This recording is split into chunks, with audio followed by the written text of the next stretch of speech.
Bapak, Ibu, Saudara yang terkasih, yang diberkati Tuhan, sebelum kita membaca dan merenungkan firman Tuhan pada saat ini, mari kita berdoa memohon bimbingan Roh Kudus. Bapa yang bertakhta dalam kerajaan surga, terima kasih waktu yang indah Kau beri pada saat ini dalam ibadah minggu. Kami boleh berkumpul di rumah untuk menghayati persekutuan ibadah secara daring. Berkati firman-Mu ya Bapa, agar kami dapat mengerti. Setelah kami mendengar, kami mau melakukan seturut kehendak-Mu. Bersabdalah ya Tuhan, kami siap mendengar. Di dalam nama Tuhan Yesus, amin.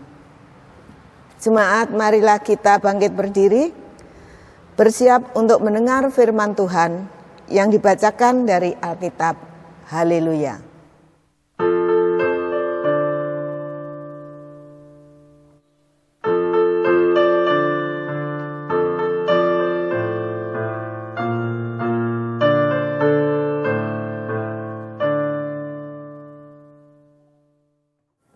Bacaan Alkitab dalam ibadah ini terambil dari 2 Korintus 8 ayat 1 hingga ayat yang ke-9 yang menyatakan pelayanan kasih. Saudara-saudara, kami hendak memberitahukan kepada kamu tentang kasih karunia yang dianugerahkan kepada jemaat-jemaat di Makedonia.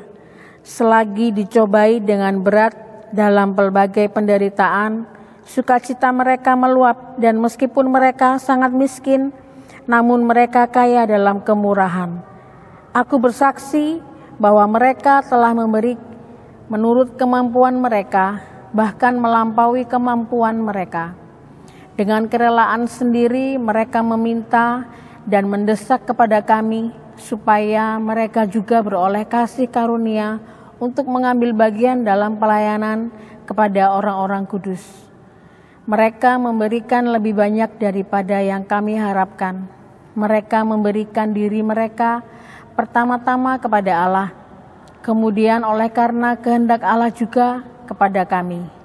Sebab itu kami mendesak kepada Titus supaya ia mengunjungi kamu dan menyelesaikan pelayanan kasih itu sebagaimana ia telah memulainya. Maka sekarang sama seperti kamu kaya dalam segala sesuatu, dalam iman, dalam perkataan, dalam pengetahuan, dalam kesungguhan untuk membantu, dan dalam kasih-Mu terhadap kami. Demikianlah juga hendaknya kamu kaya dalam pelayanan kasih ini. Aku mengatakan hal ini bukan sebagai perintah, melainkan dengan menunjukkan usaha orang-orang lain untuk membantu. Aku mau menguji keikhlasan kasih kamu, karena kamu telah mengenal kasih karunia Tuhan kita Yesus Kristus, bahwa Ia yang oleh karena kamu menjadi miskin, sekalipun Ia kaya, supaya menjadi kaya oleh karena kemiskinannya. Demikian pembacaan Alkitab. Hendaklah firman Tuhan dengan segala kekayaannya diam di dalam hatimu, dan ucaplah syukur pada Allah.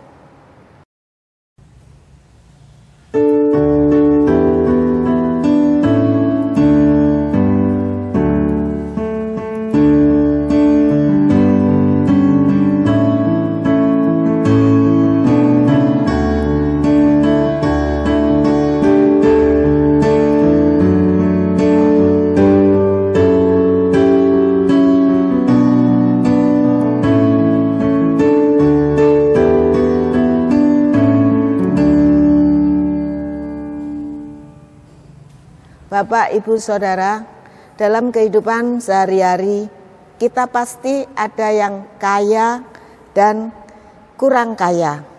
Namun bukan berarti merupakan pandangan dalam berbagi kemurahan. Secara finansial, dalam arti uang.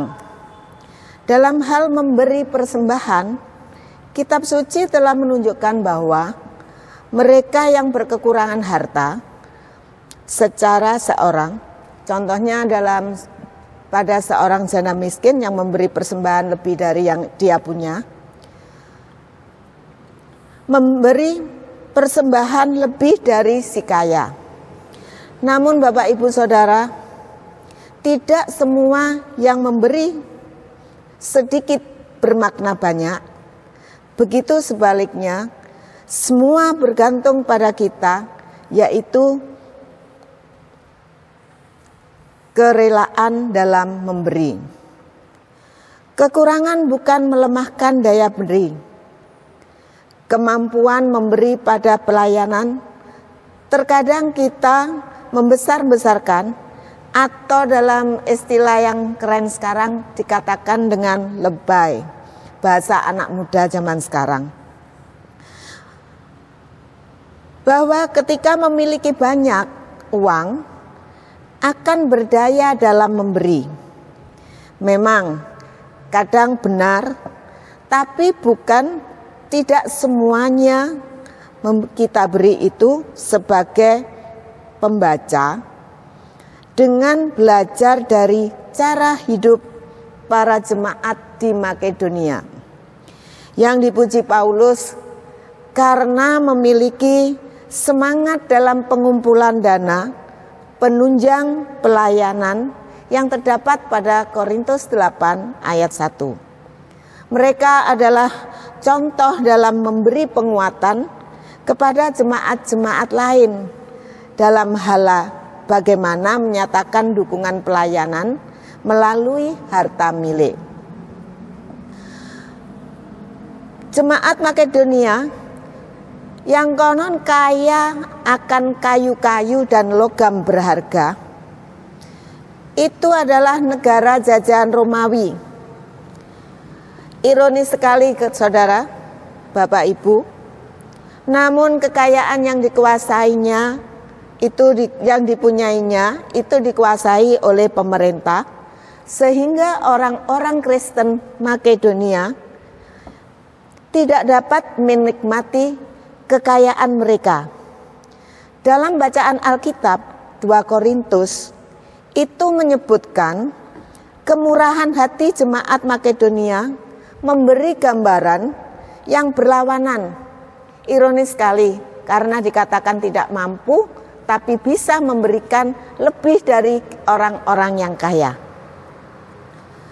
Karena bukan saja kekurangan materi bangsa Makedonia, menurut Rasul Paulus sangat cocok dijadikan contoh.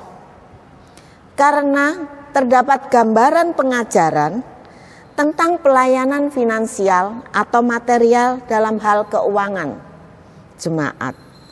Kondisi jemaat di Makedonia yang dilingkupi berbagai penderitaan, ternyata pemberian mereka melampaui harapan para rasul yang terdapat pada ayat 5. Semangat mereka untuk turut serta dalam menopang pelayanan kasih disebabkan oleh kesaksian Paulus tentang jemaat Korintus, yaitu terdapat pada ayat 9, pasal 9 ayat 2. Sikap mereka, terutama orang Akaya, yaitu bangsa Korintus, menimbulkan pengaruh positif dalam menumbuhkan kemauan untuk turut menumpang penyusunan pengumpulan keuangan.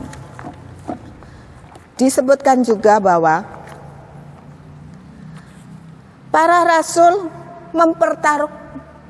Paulus mempertaruhkan reputasinya ketika ia bersaksi kepada jemaat Korintus perlu dituntaskan. Dalam hal pengumpulan uang di jemaat Korintus, kemampuan jemaat Makedonia dalam hal memberikan dukungan material bagi pelayanan tidak datang dari sumber daya kepemilikan pribadi, yaitu materi. Sebab jelas sekali bahwa apa yang dimiliki tidak mempunyai kekuatan dan memberikan dampak kesejahteraan bagi mereka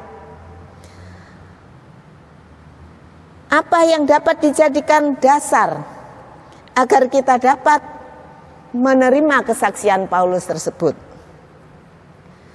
Dasarnya adalah kasih karunia. Kasih karunia adalah dalam bahasa berarti kekuatan hati.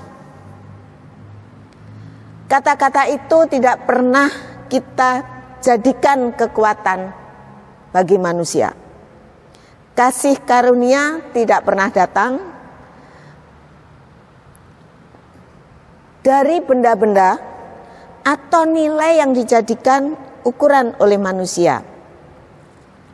Sebab setiap orang yang memiliki tidak otomatis memiliki karunia, memiliki kuasa untuk membelanjakan atau berbuat sesuatu dengan keadaan uangnya.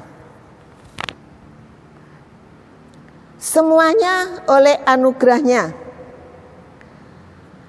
tidak digerakkan oleh anugerahnya, adalah berasal dari manusia, bahkan si jahat. Jemaat yang terkasih, tidak semua jemaat berada pada kondisi yang cukup dalam hal kepemilikan harta atau uang. Semua jemaat berbeda dalam hal pendapatan ataupun penghasilan dan memiliki perbedaan perspektif tentang harta milik, terlebih cara menggunakannya, apalagi dalam hal cara menyerahkan bagi misi pelayanan. Jadi yang sering kita ketahui, kenapa Makedonia dijadikan sebagai contoh? Karena mereka sangat menderita. Negara yang dijajah memang tidak punya kebebasan, apalagi harta benda. Kekayaan Makedonia memang dikuasai oleh pemerintah, tetapi mereka tidak patah semangat dalam hal penggalangan dana. Dengan cara apapun mereka lakukan. Begitu juga contoh di jemaat GPIB Mojokerto ini, tidak semuanya mempunyai kondisi yang cukup dalam hal kepemilikan harta. Saya dapat melihat jemaat GPIB banyak orang yang berada, juga ada yang kurang berada, kurang mampu. Tetapi ketika saya melihat atau mempelajari, ternyata terkadang orang-orang yang punya harta yang berlimpah, ketika dana atau persembahan yang diberikan tidak muncul, itu kadang komplain. Sebaiknya yang baik atau yang cocok bagi jemaat yang terkasih, karena dikasih Tuhan, dikaruniai Tuhan, bicara dengan baik, bukan mana tidak ditulis. Nah, maaf, kolektor saya yang bulan kemarin kok belum ada ya. Nah, itu kan lebih tidak menyakitkan hati.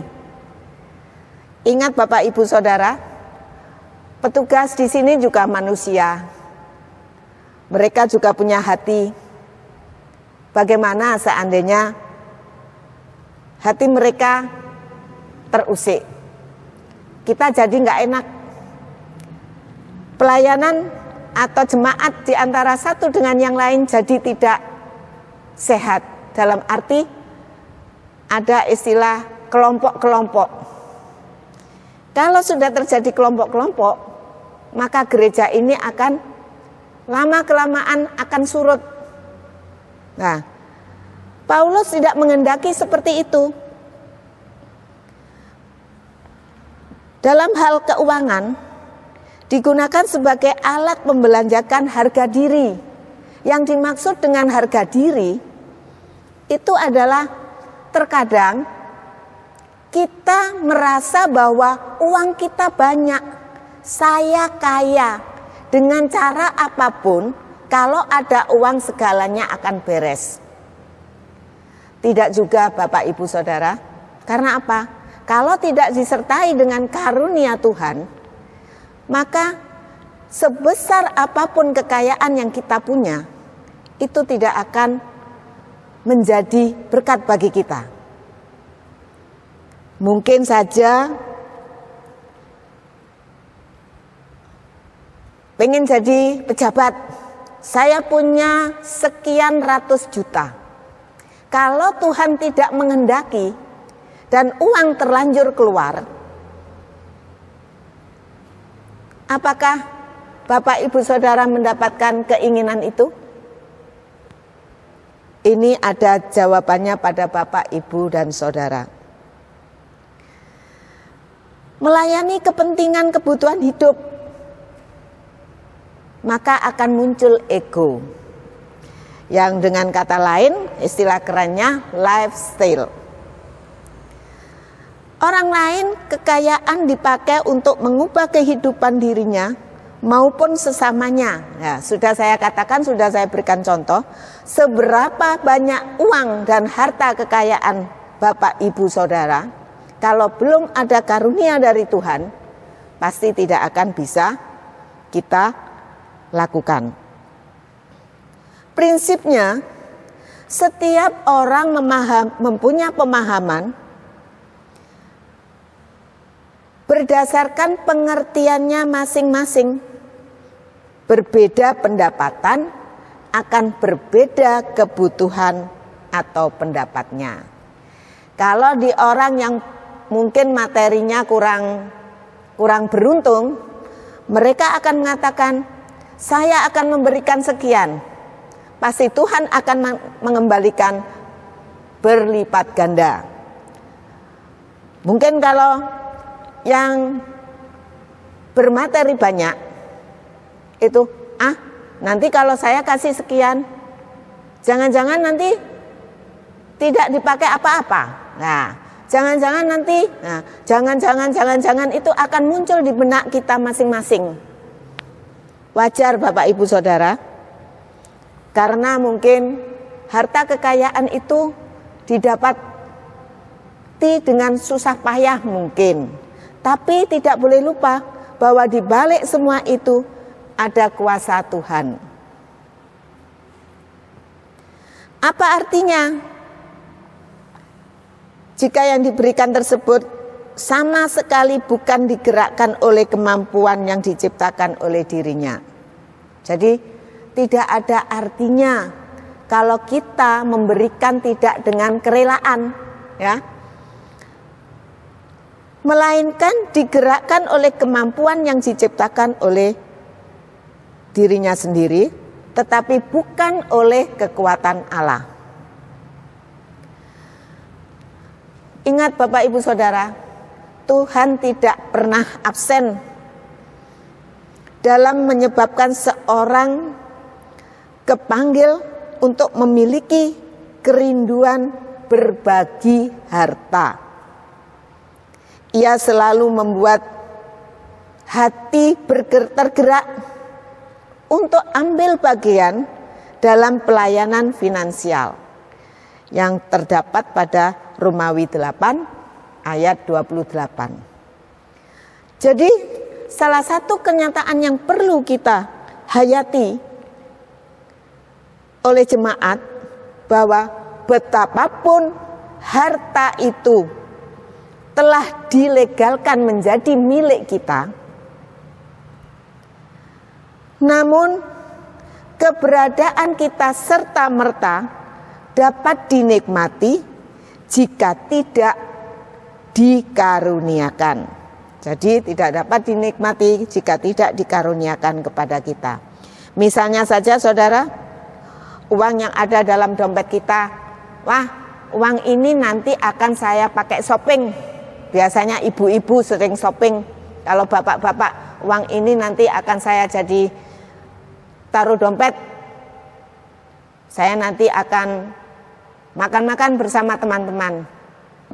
Misalnya seperti itu. Tidak pernah disangka dalam benak kita. Tiba-tiba datang berita, "Pak, Ma,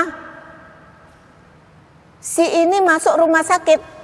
Nah, kita kan tidak pernah tahu kapan Tuhan menghendaki seperti itu. Jadi milik pribadi, namun keberadaannya tidak serta-merta dapat dimiliki jika tidak dikaruniakan. Itu yang dikatakan, jika tidak dikaruniakan. Jadi kalau Tuhan tidak menghendaki, maka segigih apapun kekuatan kita untuk meraih yang kita inginkan, tidak akan terjadi. Banyak contoh-contoh dalam hal pekerjaan. Misalnya anak-anak muda yang saat ini lagi mengejar misalnya untuk diterima di PNS, orang tuanya kaya raya, berapa ratus juta pun akan masuk untuk masuk sekolah karena gengsi ingin masuk perguruan negeri, berapa ratus juta pun akan disediakan. Tapi kalau Tuhan tidak menghendaki, pasti uang itu tidak akan ada manfaatnya karena tidak dikaruniakan. Jadi secara keseluruhan dapat mengetahui cara para Paulus dalam memberikan contoh. Jadi Rasul Paulus itu memberikan contoh yang nyata pada saat itu pada bangsa Makedonia yang begitu gigih, yang begitu antusias dalam hal menunjang pelayanan, memberi dukungan dalam hal pelayanan. Hal ini tentu tidak bertentangan dengan prinsip pengajaran tangan kanan memberi dan yang kiri tidak tahu. Bisa dalam Matius 6 ayat 3. Prinsip pengajaran yang demikian itu adalah kesaksian kasih karunia. Kedua jemaat tersebut tidak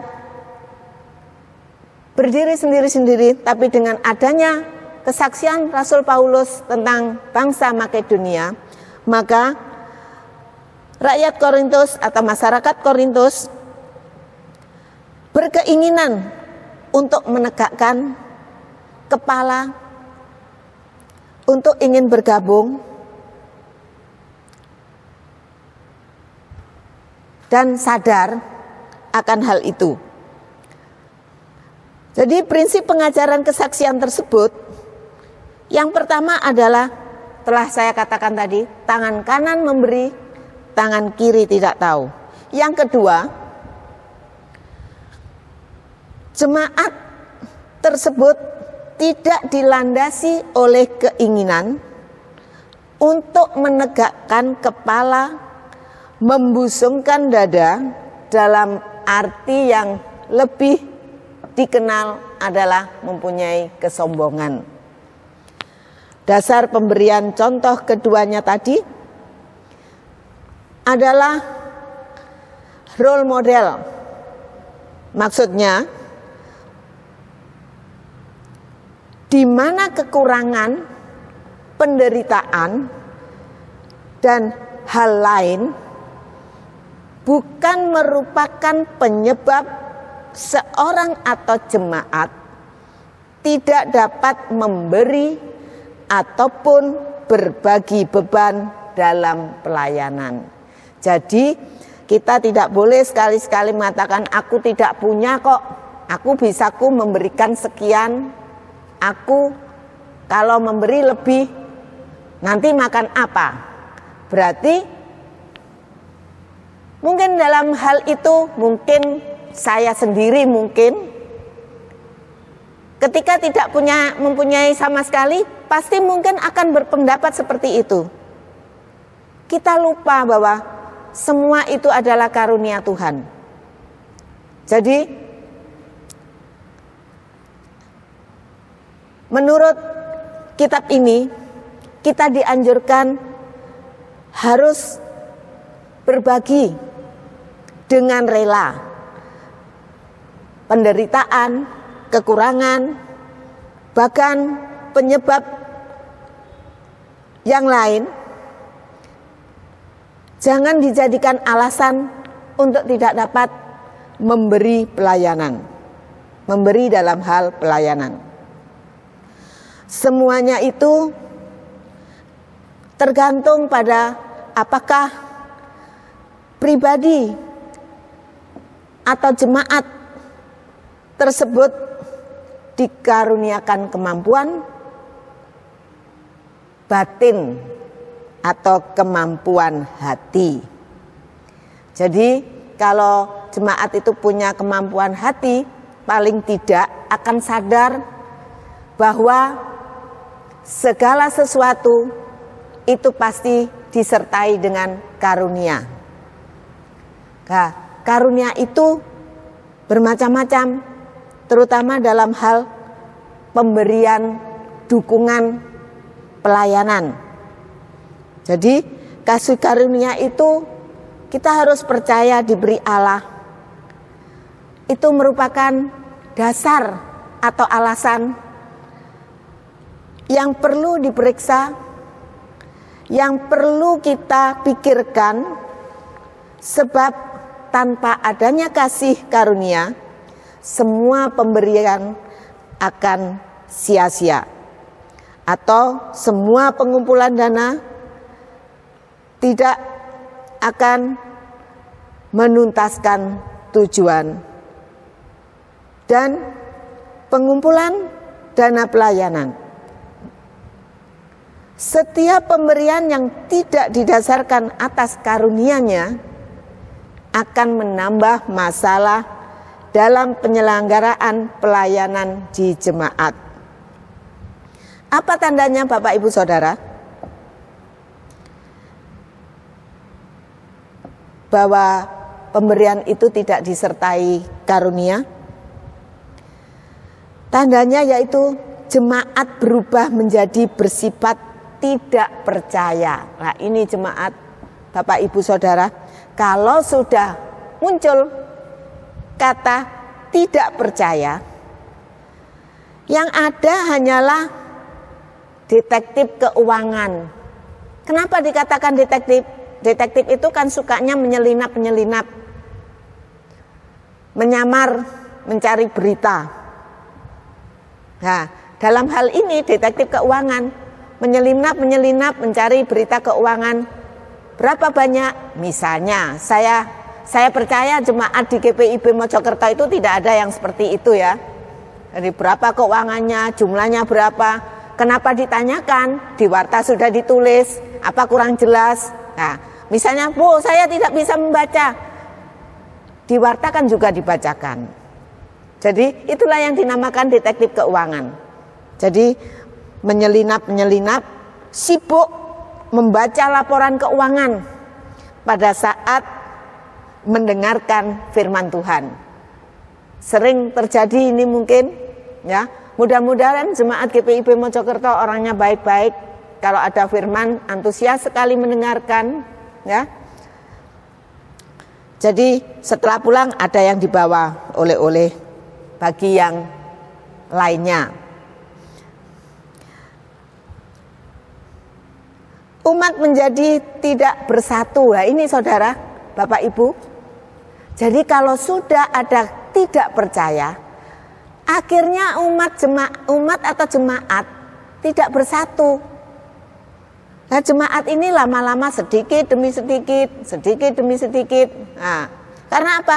Ada salah satu provokator misalnya. Nah, seharusnya Bapak Ibu yang diprovokatori itu tidak boleh percaya dahulu.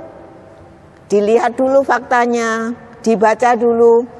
Jadi tidak serta-merta menerima secara mentah-mentah. Jadi tidak percaya dalam hal petugas pengelola keuangan gereja. Pengalaman tentang teori dan praktek akuntansi. Jadi ini ingat Bapak Ibu Saudara, ini gereja bukan pabrik. Ya. atau bukan perusahaan yang besar, yang selalu dikoreksi, diaudit, diperiksa, ditanyakan ini, sana sini. Percayalah Bapak Ibu Saudara bahwa dana atau pengumpulan dana yang melalui bermacam-macam persembahan itu dikelola dengan baik.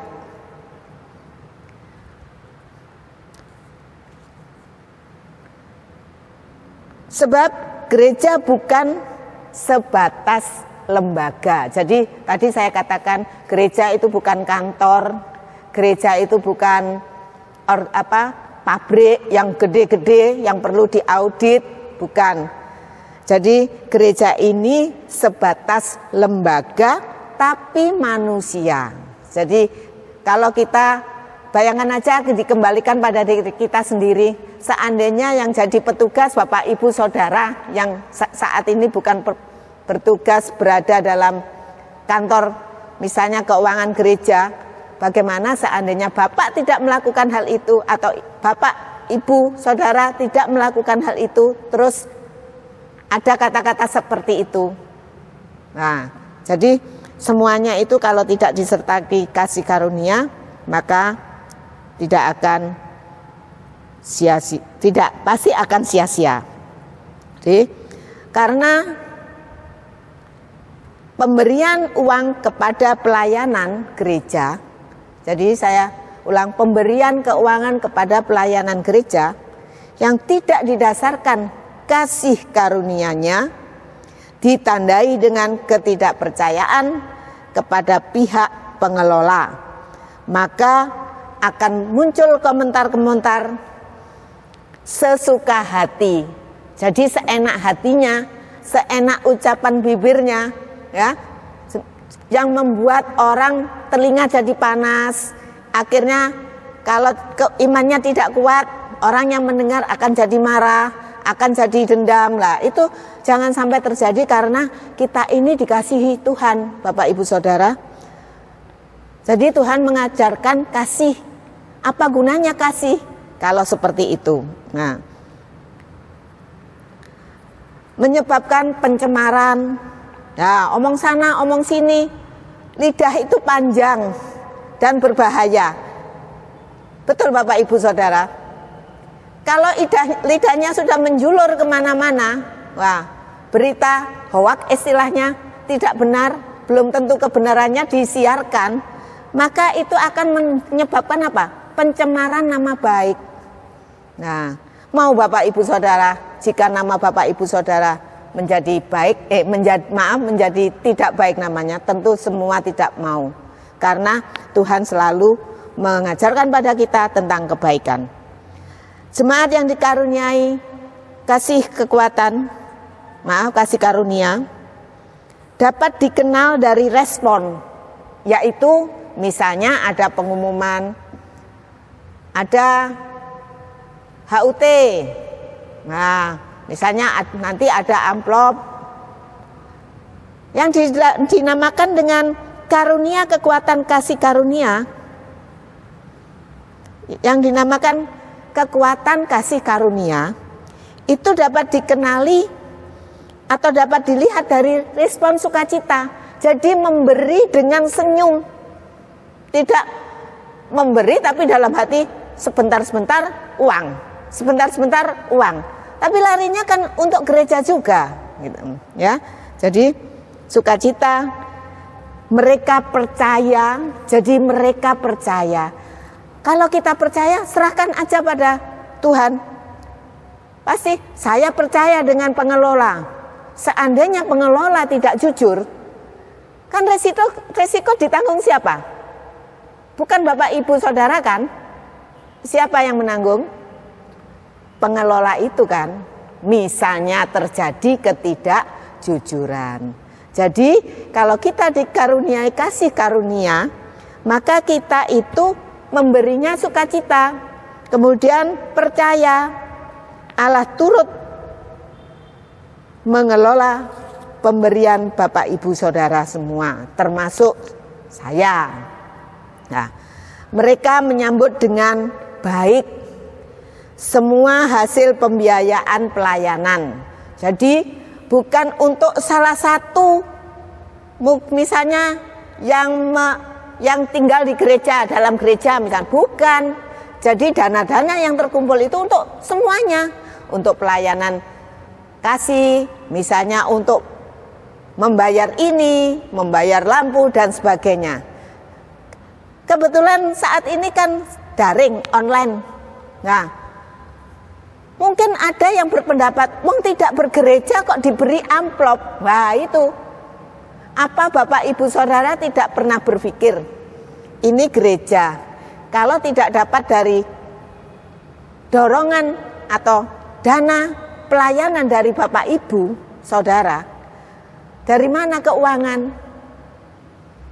Misalnya, oh, tembok ini kok sudah cuil-cuil ya. Nah, ini perlu pembenahan.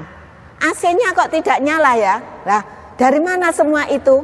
Ya dari dana Bapak Ibu yang berikan melalui persembahan-persembahan yang diadakan. Jadi mungkin ada yang berpendapat, oh nggak bergereja kok selalu diberi amplop. Itu masih baik ya, diberi disimpan. Kadang berkomentar, nah itulah yang Bapak lupa, Bapak Ibu Saudara lupa bahwa semua itu berasal dari Tuhan. Nah, jadi Tuhan memberikan semuanya itu. Tujuan utama hidup adalah melayani Tuhan dengan segala pemberiannya. Jadi kita sudah dikaruniai yang terbaik. Bahkan Tuhan sendiri rela mati di kayu salib untuk kita semua. Apa Bapak Ibu Saudara? Untuk membalas kebaikan itu dengan hitung-hitung tadi. Jangan Bapak Ibu Saudara, kita tidak boleh khawatir harta kekayaan kita tidak akan habis. Kalau misalnya pendapatannya 1M, oh saya memberikan 10 juta, masih 90, masih lebih dari cukup. Apakah Bapak Ibu Saudara sehari menghabiskan 1 juta? Belum tentu ya. Jadi Bapak Ibu, semua itu karena berasal dari Tuhan, maka kita jangan pelit-pelit. Nah, Tuhan pasti akan memberikan yang berkelimpahan. Jadi itu dalam hal bergereja. Dengan yang lain, kadang orang-orang kaya kalau melihat orang yang kurang kaya, sinis, gimana, atau mungkin jijik. Nah, jangan Bapak Ibu Saudara, mereka itu perlu ditopang. Selain orang-orang Kristen di luar sana, banyak orang yang memberikan sedekah nasi bungkus kepada orang-orang. Apakah orang Kristen yang dikenal dengan penuh kasih tidak bisa melakukan hal itu? Nah, itu semua kasih karunia. Jadi hatinya tergerak karena kasih karunia. Kalau hatinya tidak pernah tergerak sama sekali, berarti tidak punya kasih karunia. Nah, itu jemaat. Setiap jemaat hendaknya memilih jejak keteladanan dalam menopang pelayanan. Nah, kembali lagi ke pelayanan gereja. Jadi Bapak Ibu, semua yang Bapak Ibu punya bukan berarti wah pembawa firman-Nya seperti itu ya. Saya sendiri tidak sok. Kadang saya sendiri berpikir kalau memang nggak ada, apa yang akan kita beri? Tapi saya usahakan memberi. Ternyata berkat lain ada juga. Itu yang saya alami. Berarti saya juga berani bersaksi di sini. Nah, itu. Kalau dibanding Bapak Ibu, saya itu kecil, tidak ada apa-apanya. Kaya juga tidak. Tapi saya berusaha. Seperti rakyat Makedonia yang dikatakan pada ayat yang tertulis dalam Korintus itu, tidak bisa memberi apa-apa Saya bisa memberi diri. Nah, dalam arti memberi diri itu apa? Saya tidak bisa memberi material. Tenaga saya bisa saya pakai. Nah, gitu loh. Mungkin membantu mengedarkan karena COVID, karena apa? Karena musimnya seperti ini, ada batas-batas tertentu. Nah, saya tak melayani, membantu membagikan apa? Karena dekat dengan rumah saya. Nah, salah satu itu namanya memberi diri.